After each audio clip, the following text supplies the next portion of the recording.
o minute mu no na no kokrantumi na me ka sem wo ye say laptops na ye de me teachers no eye nanso so ne quality no ne ade no na concerned teachers association on wo mo piaro no ebaye e no be chirichiri mu ano che say enye se yankoto Apple HP anadel ama wunti no obekire se ade na ede ba no nye because according to Abrantie awudu wotire se contractor womo sign ne for the production of laptops you know 2 years warranty na because na me concern no ejina say na no yete ha na RG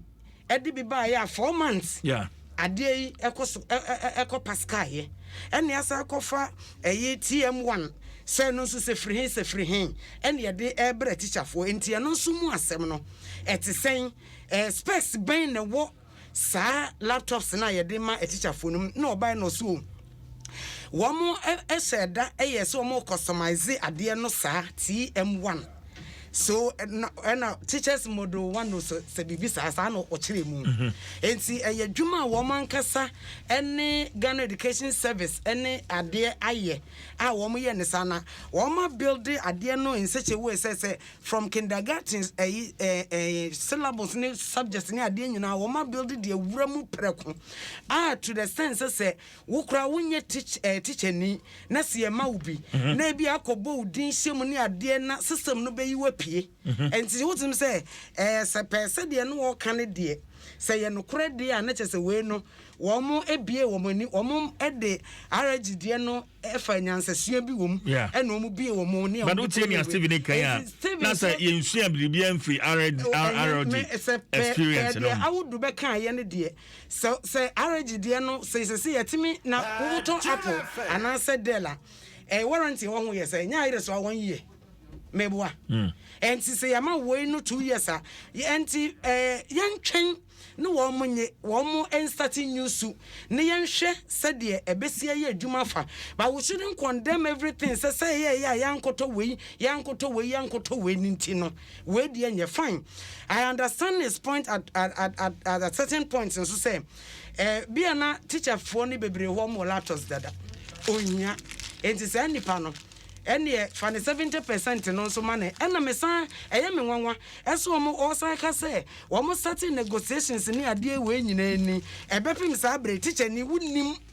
laptop na de ma eboa de ma eboa wutua ya ena wunnim kwankro so abefa so a wutua na ha no on samre biem because o person ye bu a teacher for said the all Canada and now won so ye teacher ni why didn't you question why yes questions when you na answers answer na mo prekura say em fa de mra me na me to say bi na multimedia say ye betoto ne mama ye be mama caps ya kosimu dem ne de atetemu me ni right say maybe some multimedia say okay when you cap wo di mama a wo beton ma me say e na wo bete ne say na bia na ma ho de kurant bia na say bia na mentumi mempekura Minister right into what Mr. Bisa. I feel now Sabbath I nay be a beba or my name piano.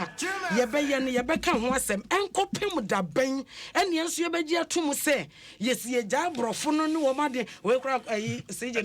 make us a company credit contract money over Shano so crock or free a Brunicrum or the Abba. And in way be and say a Mr. Adesu or her or will be that fine. But I'm saying say laptops nse a teacher for ni bebre nsusu hia wo ko mikro match akọ teacher ni a wote wa okita laptop a wo se wo de akọ school ebi ni ho na wo hwe na ka yi o wifi ni ade no there's a wifi so say mampani abede say SHS schools ni de omo connect wifi ede ama wo mo enti me fan say ho no kra de some schools are sorted out but omo ni internet no match yi ekwan ben na teacher ni no ote atwa Roman Catholic school ho ote local authority ho no ebe den ne ko kanensa ono so atimi aba internet de adwuma yenko de banka ta no so ene me fa the chronicle mfrase e na no fia da wom kwache ababa wa bi Habiba da Habiba te kumase eye adankwa me abraba wo bo ne se enkukofunu enna se wo ye enkukofunu a eho afu enwi sa eduane cha na apro na ase eho nyina ya popo bibiri no eno bi no so sesa na okotoma enkrofo emomoto edi enti na no fiada no so woni ni papa ko o kana ho kumase etese ne ese ne adankwa me potem wona ho kankan na sanitation officer ba ko na de na ekosi na odi akira ko ya ne ena omu yifra bobo ya mugu hoyi in curtains omu yifra bobo ya mugu na ya chine enti wo pie chronicle do bo ekrate na sem eda hasen na the publisher the Ghanaian publisher so ede aba ye maame Ursula Kufu ene kasei wasi registration of news SIM cards no eno so bosumi aye be hwemu ebe frase so mo so mo di kan ye ene pascal aye anye yi na mo bosumi aye ba be hwemu ne de ye be frase wasi we nyina ye ehyehyɛ ahodo a wo mo ye sebe ye a ye betimi de ayiyi na no de ba ko ya me ne bo achoato we ya wo fra mi se ayi di sika ba se men sende ma yi chance di sika ba se men sende ma enti me se me friend ma hwese ye wo number no a ena me se chance ben fo asem ko ba bi na me hwa ade ene osane na no gum so me twama da pa twami nti sa nkrofo ni nyina nti ena yese ye besan a register same cars no foforo eno mo asem eno no na anopai Mrase bedwam tiame pani owura Aban Kesmon ye Kingsford Babin and e kasen wasi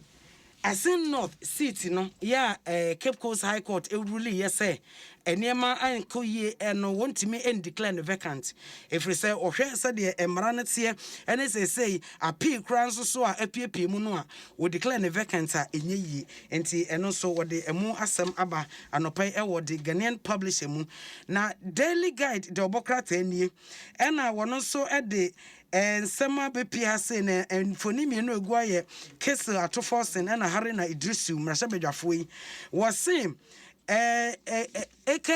energy nsensem bi piepie ye na fa GMPC eno so emu contract bi sika piepie mu na soso pam na chese ye hwe kwan ya fa so na contract ne eba ye ne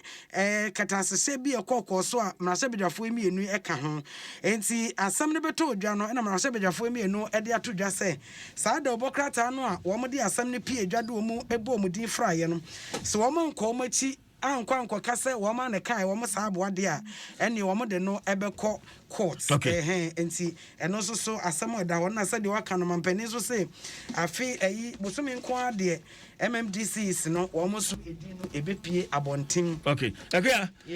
msa anapa you be see her kwasi yeah sige na akwa break in time I say laptop no wa boss yeah but akwa hu here because a teacher for no don't want to kasa and you know ya pese ya activity phone lines near teacher for din komo e fa laptop we say omo hu ne say e ho be here because omo nche na eba see omo ma ye hu na omo nche o ma dwen fa one teacher one laptop we hu and this is yes omo so na ko bi say you said yeah yes omo so na ko bi say yes omo frase omo twe ho aposa bese mfie kra me yensa ansa na bayi beji atum kra so de be ma wo mo no a teacher for no ka say ne nka bayi fa ka ni nyina no won cheche ma wo mo na bayi se da bi ene oduru ba bi no se ne a teacher for so okay yen tua 10% na bayi tua 90 abayi se omo sa twe ya ne beduru 70-30 ho no so omo na kokole bayi na I don't know say bia omo sa ko hu ne sa de no I'm free Apple I'm free Dell I'm free Wintina well yen ko tie de ombe kan well yen be phone lines no so ne mawie nti wa mama nka Ghanaian Times en wanse akua merci